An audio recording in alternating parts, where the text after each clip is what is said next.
Seda ilmselt teab igaüks, kui oluline on puhta joogivee tarbimine. Aga kas te olete mõelnud, kui palju te reaalselt ka pudeliveele eurosid kulutate? Ja ega selliste pudelite kokkuostmine pole ka keskkonnasõbralik. Puhta joogivee saamiseks on ka palju soodsam võimalus ja ma ütleks, et ka tunduvalt mugavam.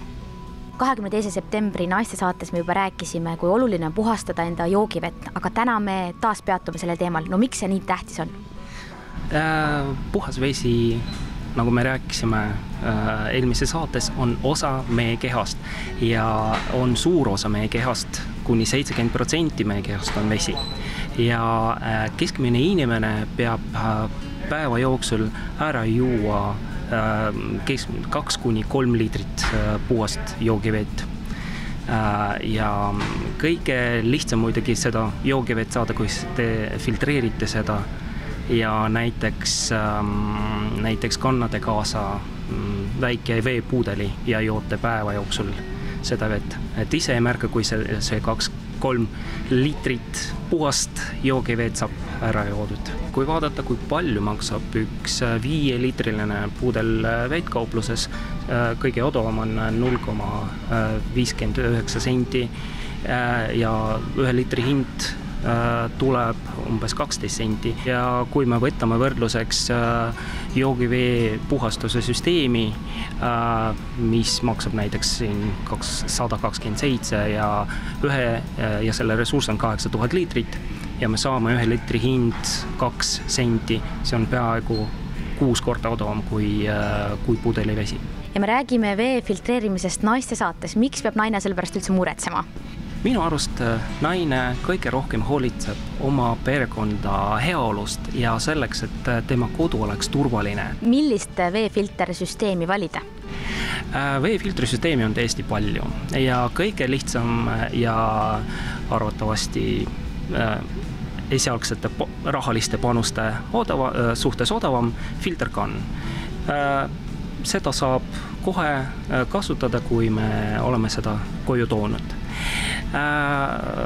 Aga kui teil on suurem perekond või te vajate rohkem, et või te tahate puhast joogivett lihtsamini kätte saada, siis on mõistlik osta endale juba eraldi kraaniga joogivee puhastussüsteemi. Teile on kindlasti tuttavad klassikalised süsteemid, kus filtri vahetuseks tuleb kasutada eri tööriistu, näiteks seivõtti.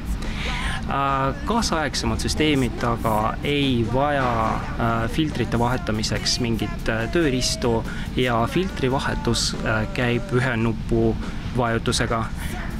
Vajutate nuppu, võtate vana filtri välja, panete uue sisse ja ongi töö tehtud. Tuleks valida nende tootjate filtrid, kes ise tegelevad veefiltrite tootmisega alates ideest kuni valmistoodanguni. Näiteks Aquaforvi filtrid on heaks näidiseks siin. Kui keeruline neid hooldada on? Nagu ma ütlesin, hooldada ei ole üldse keeruline.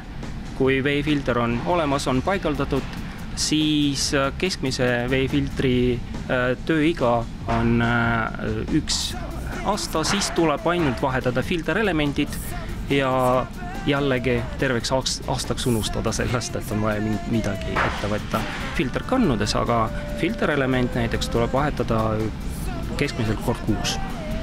Kui tulla nüüd sellisesse suurde kaubanduskeskusesse, kus on tegelikult need erinevad filtrid olemas, siis riiulid on ju üsna kirjud ja hinnad on seinast seina. Kuidas sina soovitad seda valida? Valiku tegemiseks on tähtis vaadata, kui palju puhast joogivett on teile vaja, kas teile piisab kannust või teil on vaja juba tõsisem süsteem. Ja kui te valite juba tõsisema süsteemi, siis on tähtis, kas te elate korteris või te elate eramajas. Eramajades on soovitatav kasutada pöördusmoosi süsteeme, mis annavad juba kindlamad kaitset bakterite, viiruste ja näiteks katlakivi vastu. Ma saan aru, et teil on kodulehekülje peal ka selline hea õpetus või juhend olemas. On olemas küll ja meie filtrite kataloogis on selline magic nupp, mille vajutades te saate ühe lihtsa juhise, kuidas valida endale veefiltri ja lõpptulemuseks ongi valik neid süsteemi, mis teile sobiksid. Kes tahab endale võita sellist Aquaphor Premium filterkannu, siis tuleb vastata järgmisele küsimusele. Millist nime kannab Aquaphori poolt leiutatud ja patenteeritud originaalmaterjal? Õige vastuse leiate aquaphor.com lehekülje pealt ja postitage siis see filmi meie Facebooki lehele.